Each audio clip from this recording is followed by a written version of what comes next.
muito bom poder ter mais este momento aqui, onde nós estaremos a continuar uma sequência de estudos que tivemos o início na palestra anterior, onde nós nos fixamos melhor em nossas atenções ao capítulo 2 de Daniel, só lembrando que essa é uma sequência de estudos que começam em Daniel capítulo 2 e vão se estender até o Apocalipse capítulo 17, com o foco fundamental, o foco primordial, trabalhar a informação dos 7 reis de Apocalipse e também quem seria aquele 8º rei ali descrito. Na palestra anterior, como já mencionei agora, nós fizemos algumas observações sobre o capítulo 2 do livro do profeta Daniel. Nesta palestra do momento, nós estaremos a trabalhar observando a partir do texto bíblico algumas diretrizes que são úteis e indispensáveis para a nossa compreensão da interpretação profética. São, portanto, diretrizes extraídas do texto bíblico que fundamentam a nossa construção interpretativa. O tema de hoje seria, portanto, a conexão temática que existe entre o capítulo 2 e o capítulo 7 do livro de Daniel, e nós estaremos, portanto, a destacar desde o texto bíblico alguns princípios, como já mencionei, e um deles, muito utilizados e percebidos, o chamado repetição-ampliação. Gostaria de convidar você, portanto, para uma palavra de oração, pedindo assim a bênção do Senhor sobre mais esse momento de estudo da palavra dele. Pai que está nos céus, obrigado por tua misericórdia e bondade, obrigado por tua mão poderosa, amiga e presente sobre nossas vidas.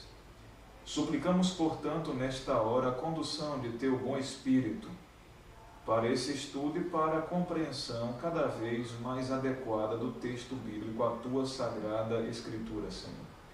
Dá-nos a tua bênção, portanto, é o que nós te suplicamos em nome de Jesus. Amém. Muito bem, como referi aos amigos desde a palestra anterior, nós queremos construir desde o texto bíblico a solidificação, as diretrizes para interpretar de maneira cuidadosa e segura textos que dizem respeito à profecia bíblica. O tema de hoje, nós estaremos a trabalhar Daniel 2 e Daniel 7, nesse momento, repetição e ampliação. Veja, existe um meio utilizado por Deus de forma consistente no ato de comunicar a sua mensagem aos seus filhos. Nós podemos perceber ao longo do texto bíblico, fazendo a observação do conteúdo do texto, que Deus se utiliza de um método, como já referi, repetição, ampliação. Você deve se recordar que no episódio, em Gênesis, das histórias de José, José teve 2 sonhos. Num deles ele via os feixes de trigo de seus irmãos ali se curvando diante do dele.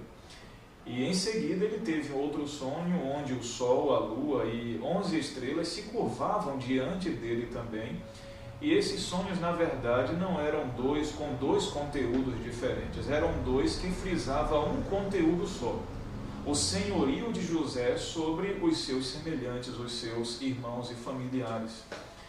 Ainda no livro de Gênesis, nós temos também a história de Faraó. Faraó teve 2 sonhos. Aqueles 2 sonhos que se tratavam de 7 vacas gordas, seguidos de 7 vacas magras que devoravam as gordas. Seguindo-se, ele teve também um outro sonho onde 7 espigas cheias, bonitas, viçosas, elas eram devoradas por outras 7 espigas magras. E José foi colocado diante de Faraó para interpretar o sentido desses 2 sonhos. Ele disse para Faraó: o sonho é apenas um. É porque o Senhor, o Deus eterno, quer te comunicar algo muito importante, por isso ele repetiu. Então nós temos aí princípios de repetição e ampliação para denotar aí a atenção que Deus dá a uma comunicação importante.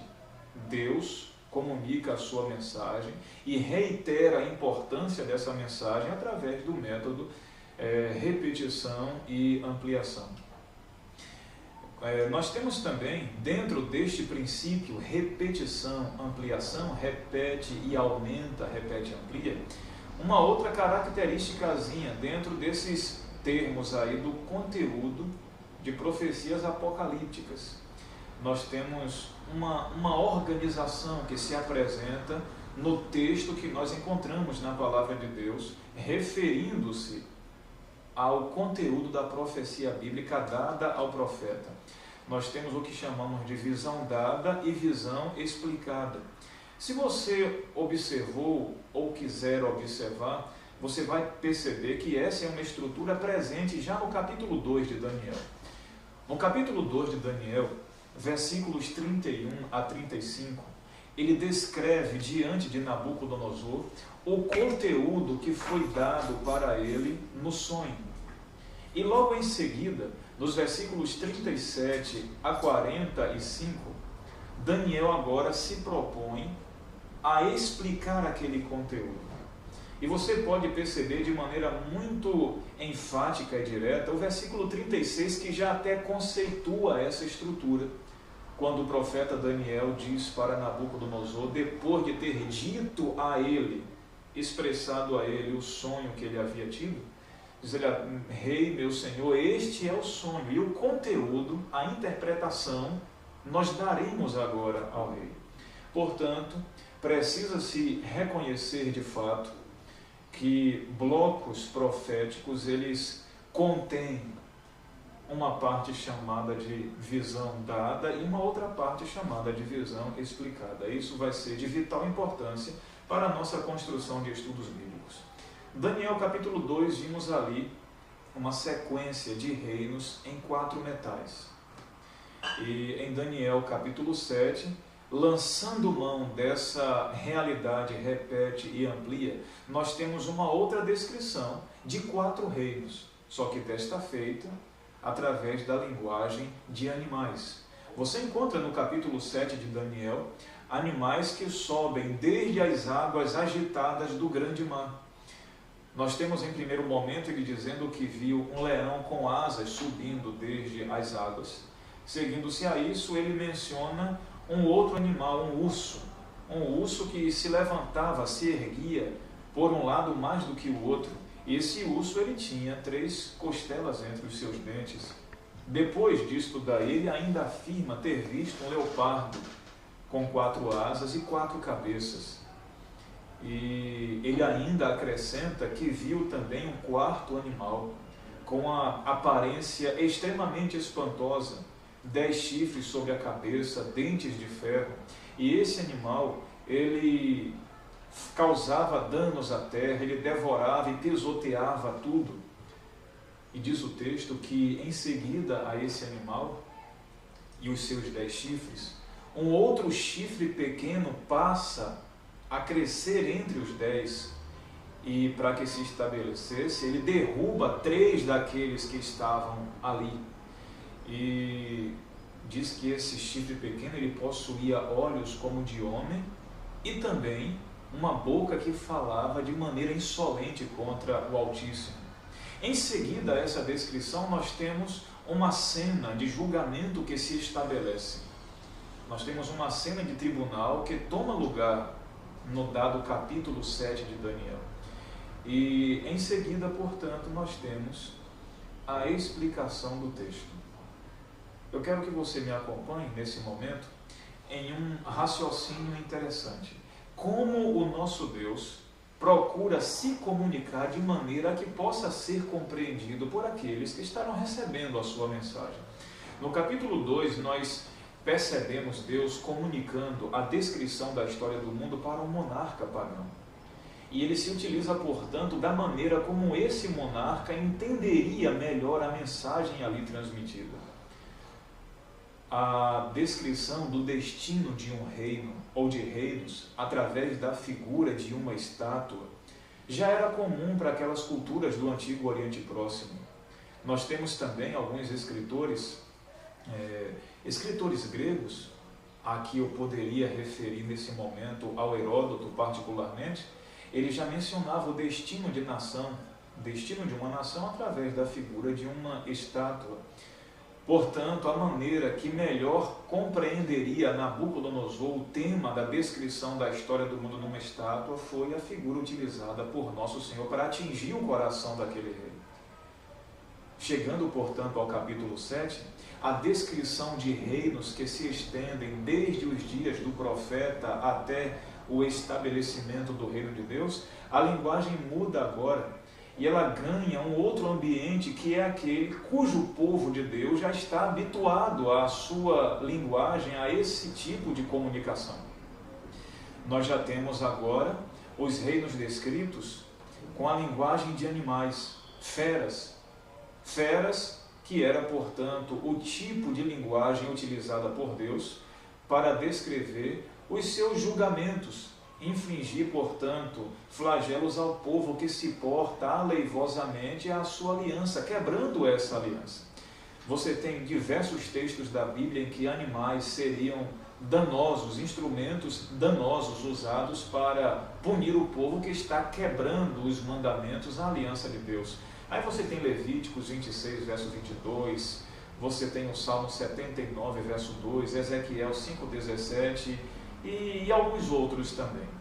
Portanto, Daniel capítulo 7 trabalha com uma linguagem que o povo de Deus, o povo da aliança, consegue acompanhar e aprender com mais facilidade.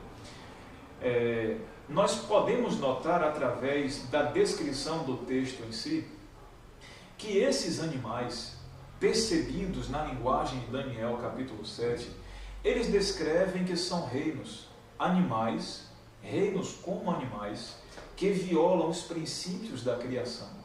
Eles não seguem aquela ordem que nós encontramos reiteradas vezes no livro de Gênesis capítulo 1, quando diz, segundo a sua espécie. Nós não temos os animais ali de Daniel, em exceção do urso, nós não temos animais que sigam essa ordem. Não temos, naquele momento de Gênesis 1, um leão criado com asas, segundo a sua espécie. Leopardo com 4 cabeças e 4 asas também, muito menos um animal com dentes de ferro. Portanto, nós temos essa descrição de animais que violam os princípios da criação. Ainda, animais que são frutos da violação dos princípios de leis biogenéticas. Em Levíticos, capítulo 19, verso 19, nós temos aí uma mistura de animais que parecem, portanto, sugerir uma violação direta do princípio contido em Levíticos, capítulo 19, verso 19. A impressão imediata que temos em Daniel 7 é que estamos diante de uma descrição de mundo que se porta como animais. Reinos como animais que representam, portanto, administrações regidas por forças malignas e contraditórias aos princípios divinos. Observando, portanto, a ideia de Daniel 2 e 7 como seguido o princípio repete e amplia, eu quero te convidar a acompanhar comigo, portanto, de uma maneira mais cuidadosa, os paralelismos temáticos e linguísticos que nós podemos encontrar nos capítulos 2 e 7 do livro de Daniel. Você vai acompanhar, vou melhorar aqui, portanto, a projeção, para que você consiga acompanhar a comparação entre o capítulo 2 e o capítulo 7. Veja bem, Daniel 2, nós temos uma informação de um reino chamado de a primeira parte da estátua. Tu és a cabeça de ouro. Em Daniel capítulo 7 nós temos o primeiro animal. Daniel capítulo 2 disse, portanto, de um reino inferior ao primeiro reino. Em Daniel capítulo 7 nós temos um segundo animal. Em Daniel capítulo 2 nós temos a expressão terceiro reino. Esse reino terá domínio sobre toda a terra. Capítulo 2, verso 39, com a palavra aramaica shalat, mencionada aí. No capítulo 7, portanto, ao terceiro animal, diz que lhe foi dado domínio. A mesma palavra aramaica, shalat, fazendo uma correspondência no terceiro item das descrições paralelas. Ainda o quarto reino, em Daniel capítulo 2, é expressamente chamado de quarto reino. 2, verso 40, E no capítulo 7, portanto, nós temos o capítulo 7, verso 23, chamando o quarto animal expressamente de quarto reino. Perceba, portanto, que em Daniel, capítulo 7, nós temos uma repetição, ampliação do conteúdo de Daniel, capítulo 2. Agora, eu te convido ainda a acompanhar aí a correspondência linguística e temática no quarto reino em si. Veja, Daniel capítulo 2 e Daniel capítulo 7. O quarto reino será chamado forte, 2 verso 40. A palavra aramaica takip. Daniel 7, portanto, diz, o quarto reino sobremodo forte, a palavra aramaica também takip. Daniel 2, o quarto reino seria forte como ferro, barzelo. Daniel 7, o quarto animal tinha dentes de ferro, barzelo. Em Daniel 2, o quarto reino fará em pedaços, palavra aramaica dekak. Daniel 7, o quarto reino fazia em pedaços, dekak também. O quarto reino é um reino dividido, capítulo 2 de Daniel. E no capítulo 7 nós temos 10 chifres, significando assim 10 divisões. O quarto reino em Daniel capítulo 2, as divisões são reportadas como sendo reis ou reinos, versículos 41 e 44.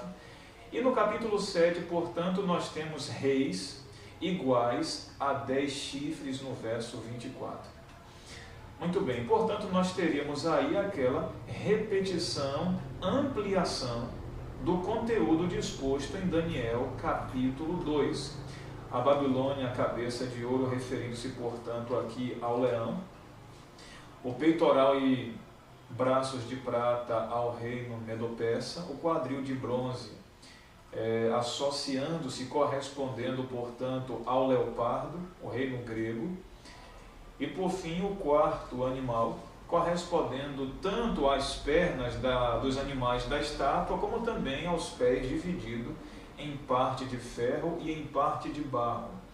O quarto reino, portanto, um animal espantoso, com 10 chifres sobre a cabeça, dentes de ferro, e um outro chifre pequeno que cresce no meio deles. Acompanhe ainda comigo o método que nós estamos propondo aqui, percebendo e salientando para você o chamado método repete e amplia. Daniel capítulo 7, nós temos 28 versículos. Esses 28 versículos, eles estão dispostos em duas sequências em que o conteúdo ele se repete e ele é ampliado. Nós temos duas sequências em que também acontece o que mencionei anteriormente, a visão dada e a visão explicada. Acompanhe comigo, portanto, aqui na disposição gráfica aqui, que vou colocar mais claro para vocês, o que seria essa estrutura, um tanto que essa estrutura do texto em si. Visão dada, visão explicada. A primeira sequência, você consegue tê-la aí dos capítulos 7, versos 2 até o versículo 18. Dos versos 2 a 7, a visão é dada. Ele vê o conteúdo da visão. Do verso 17 ao verso 18, nós encontramos a explicação provida por um ser celeste, que vem e explica para Daniel o conteúdo daquela visão em si. Em seguida, a segunda sequência, você encontra informações que são repetidas e ampliadas agora, referentes ao quarto animal. No capítulo 7, verso 19 a verso 22, ele dá a visão, mais uma vez, do quarto reino, e nos versos 23 a 27, ele explica o que ele mencionou acerca do quarto reino também. Ainda, você está acompanhando comigo agora, de maneira mais delineada, a primeira sequência. Visão dada e visão explicada. Nessa sequência, nós temos aí a disposição de 4 animais, é a primeira informação. A segunda informação, ela se enfatiza de maneira mais acentuada sobre o chifre pequeno.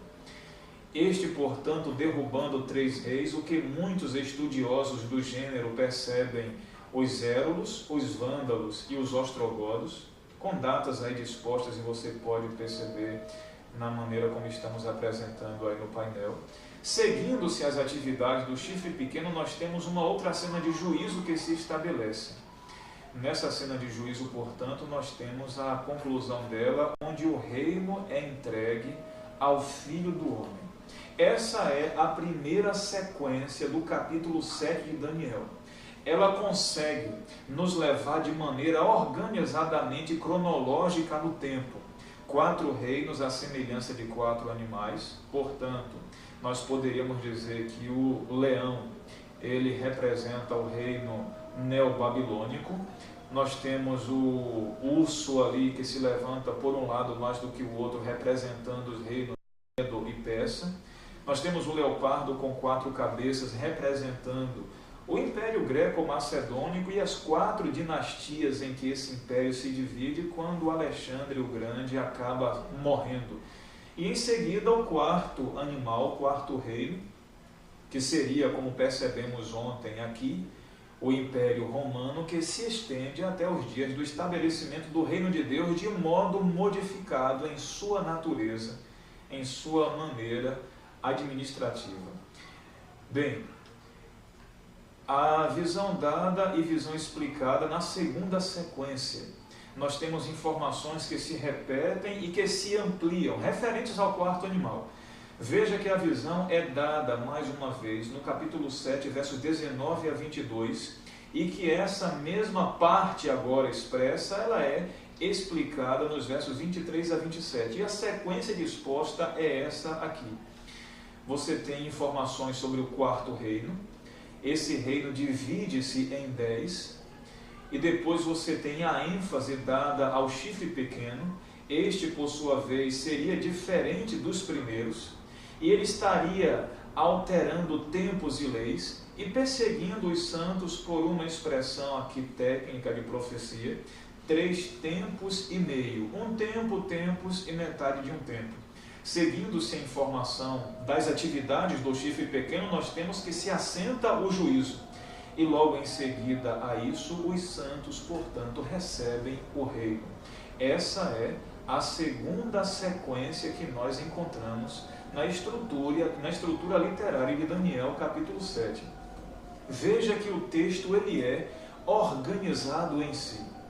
2 sequências que seguem uma arrumação cronológica bem ordenada e que começam de reinos que têm a sua conclusão no estabelecimento do reino de Deus, no reino eterno. Eu quero que você observe comigo agora a natureza diferenciada desse chifre pequeno. Perceba que o texto diz algumas coisas sobre esse chifre pequeno. Esse chifre pequeno, ele chama a atenção do profeta Daniel. Daniel se torna, portanto, convidado, impactado pela informação que recebeu acerca do chifre pequeno. E ele, portanto, diz que esse chifre pequeno, ele era diferente dos outros. Ele subiu depois dos outros 10, ele derruba 3 desses que estavam antes, entre aqueles 10. Ele se torna mais forte do que esses outros reinos anteriores.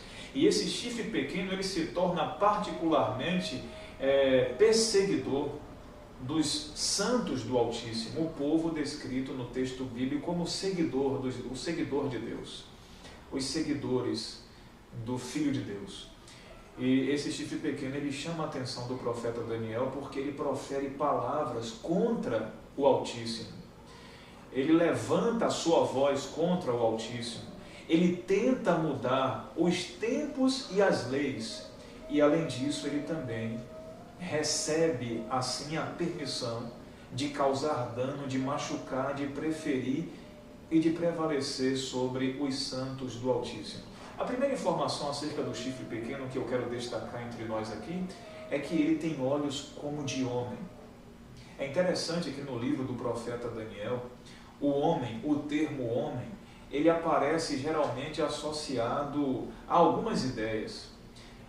Nós podemos perceber no livro de Daniel a expressão homem vinculada a orgulho por façanhas humanas. Também a expressão homem está encontrada no livro de Daniel, vinculada à atuação divina. Você pode perceber isso no capítulo 5 de Daniel, sobre o julgamento do rei Belsazar, com aquela escrita de mão à parede, uma intervenção divina, se utilizando do termo homem ali.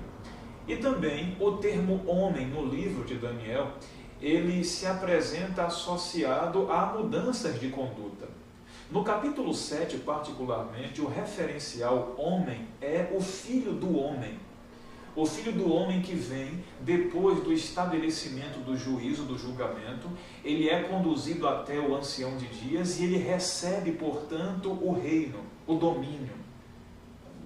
Portanto, o referencial homem, no capítulo 7 de Daniel, é o Filho do Homem, Jesus Cristo. É uma nuance religiosa.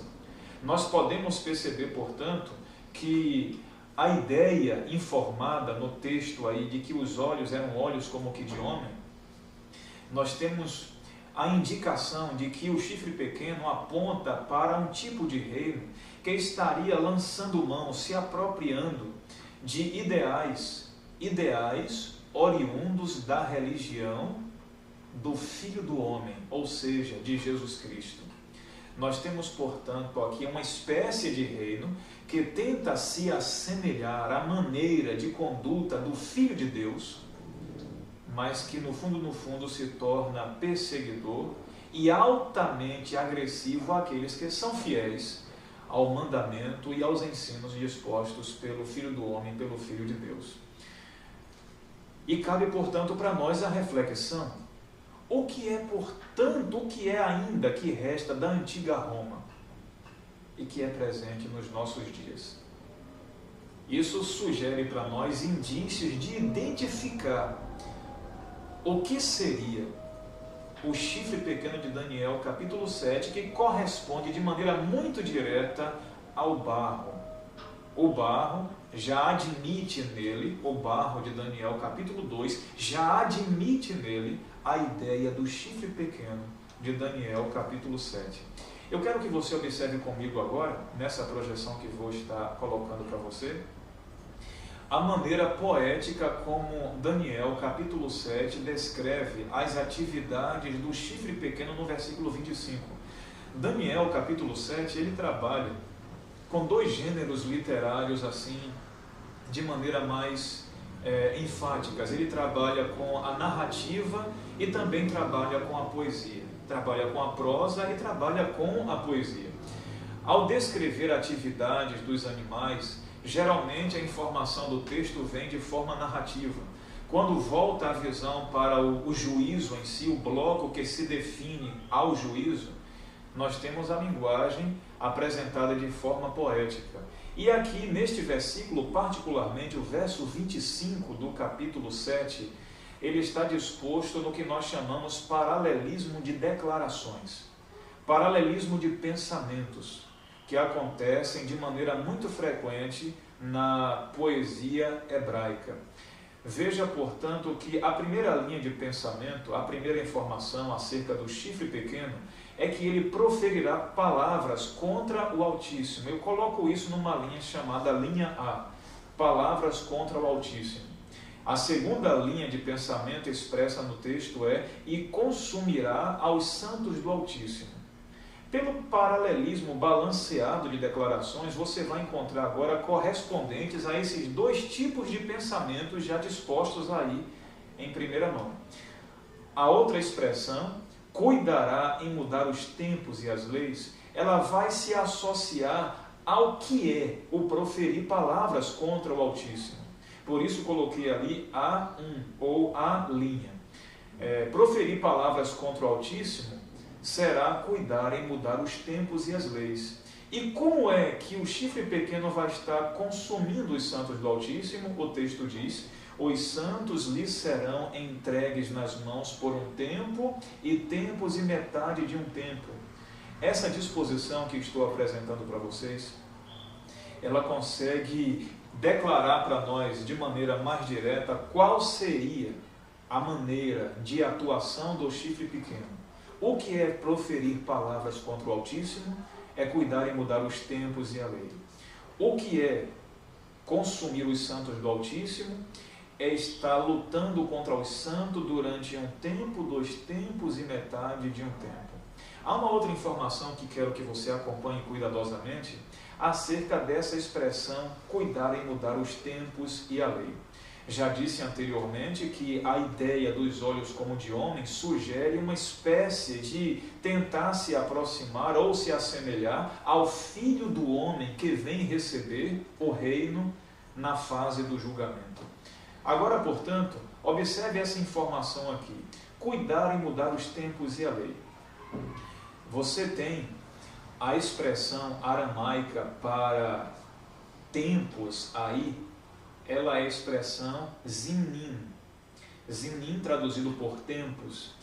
E se você lançar mão de um dicionário, de um léxico das línguas do Antigo Testamento, você vai, portanto, perceber que as informações contidas acerca desse termo zinim correspondem a um tempo que é regular, repetido, indicado e fixado. Ou seja, o chifre pequeno estará atacando na lei aquele tipo de tempo que é regular, repetido, indicado e fixado. Essa mesma expressão acontece outras vezes nos livros de Esdras, de Neemias. Você tem aí já algumas indicações textuais. Portanto, meu querido amigo, nós podemos aqui parafrasear, sem fugir à honestidade literal do texto, que as atividades do chifre pequeno era para cuidar em mudar os tempos regulados pela lei. O termo lei aqui é o termo dat, termo aramaico dat. Você pode notar aqui que existe alguém atuando, intentando feitos que são cabíveis somente a Deus. O chifre pequeno, portanto, ele tem atitudes religiosas, tenta se assemelhar ao Filho do Homem, porque tem olhos como de homem. Além disso, ele tenta fazer coisas que somente Deus pode fazer. Você tem em Daniel, capítulo 2, verso 21, que somente o Altíssimo tem autoridade de mudar tempos e leis. Portanto, meu querido, esse texto aqui ele diz para nós que a natureza desse chifre pequeno é uma natureza envolvida com o ambiente de religiosidade. O chifre pequeno descreve uma espécie de poder que se desdobra, que se desenvolve pelo manto da religiosidade. E isso, depois que o Império Romano se fragiliza e se divide em 10, inicialmente 10 reinos, 10 tribos bárbaras indicadas no capítulo 7 pelos 10 chifres na cabeça daquele quarto animal, e depois, portanto, um chifre pequeno que sobe entre eles e que acaba se tornando mais forte que todos os outros e que persegue aqueles chamados de santos do Altíssimo. Entretanto, isso não para sempre, porque o reino de Deus, depois da cena do juízo, o juízo se estabelece, o domínio é retirado e é dado àquele que é chamado de o Filho do Homem e também aos santos do Altíssimo. Eu concluo esse estudo destacando para você algumas informações que julgo serem importantes demais para serem deixadas sem menção aqui. A primeira delas é que o termo domínio aparece predominantemente no livro de Daniel e nesse capítulo, apenas nesse capítulo 5 vezes. Quando você encontra um substantivo, um verbo, alguma palavra expressiva assim, acontecendo muitas vezes, olhe bem para ela. O profeta fez ênfase nesta palavra porque Deus está atenciosamente acentuando a informação desta palavra. Ela é de fato muito importante. Você e eu vivemos aqui em um mundo que é regido por governos que são como animais que desrespeitam os princípios divinos e que querem exercer domínio sobre o mundo. Eles lutam para exercer o domínio sobre a maneira de conduta das pessoas. sobre a maneira de pensar das pessoas, a maneira de se conduzir das pessoas. Eles exercem a influência na conduta civil, política e também religiosa, devotiva do povo. E aqui cabe uma pergunta interessante: quem está exercendo domínio sobre a tua vida, sobre a minha vida? Quem é que está exercendo domínio sobre as nossas escolhas e as nossas decisões? São reinos à semelhança de animais, danosos aos princípios divinos? O texto bíblico de Daniel apresenta para nós alguém que recebe o domínio para todo sempre, o Filho do Homem. E esse domínio ele é compartilhado com aqueles que o aceitam como Salvador de sua vida, como único e suficiente Salvador e, mais que isso, Senhor de nossa vida. Deus, o nosso soberano, Ele não deseja simplesmente salvar o mundo. Ele deseja ser Senhor sobre este mundo. Muitas pessoas já têm aceito a Cristo, aceito a Deus como seu Salvador, mas precisa aceitar como seu Senhor também, como aquele que exerce o domínio sobre as suas decisões, sobre as suas escolhas. E você só pode perceber um tipo de pessoa, um grupo de pessoas mencionadas no capítulo 7 do livro de Daniel, que não se submete ao domínio do mundo. Esse grupo ele é vítima dos ataques desses governos animalescos do mundo. Esse grupo são os santos do Altíssimo. E é óbvio, o termo santo na Bíblia, o termo aramaico aí, Kadishim, santos, significa na sua essência aquele grupo que é separado, aquele grupo que é colocado à parte, separado por Deus e para Deus, separado porque está cheio da essência de Deus, aquele que é santo, que o seu amor é santo, que o seu pensamento é santo, que as suas palavras são santas e que tudo o que está relacionado a Ele é santo também. Deus está me chamando e chamando a você também, em meio a reinos belicosos e animalescos desse mundo que desrespeitam os princípios divinos, a vivermos uma vida separada, a vivermos uma vida cheia da santidade de Deus. Nós somos chamados para sermos os santos do Altíssimo. E eu quero nesse momento poder orar por você e também por mim, para que de fato neste mundo aqui sejamos santos, santos separados para Deus e por Deus, para espalhar a glória de Deus sobre esse mundo e para recebermos o reino e o domínio juntamente com o nosso bom Senhor quando esse mundo chegar ao seu ponto final. Você deseja aceitá-lo como Salvador, mas também como Senhor de sua história? Você quer estar identificado com este grupo separado, santos do Altíssimo? Se este é o teu desejo, se esta é tua vontade, eu quero te convidar a se submeter a Deus através desta oração também. Pai que está nos céus, a tua palavra acabou de dizer para nós de reinos que se levantam como animais, que desrespeitam os seus princípios e que se propõem a devorar todas as coisas neste mundo. E muitas vezes os teus filhos, os santos do Altíssimo, acabam sofrendo e padecendo no meio deste embate, deste conflito que está se desdobrando, Senhor. Entretanto, a tua palavra mostra para nós que o domínio ainda está sob as tuas mãos, Senhor, e que é chegado o momento em que os dominadores desse mundo desaparecerão para todo sempre. Aqueles que desrespeitam seus princípios não existirão jamais. E o Senhor vai estar compartilhando o domínio com os seus filhinhos, que nesta terra encontraram deleite em viver uma vida diferenciada, uma vida separada por serem santos do Altíssimo. Que a tua bênção, portanto, nessa hora se estenda sobre este grupo, Pai.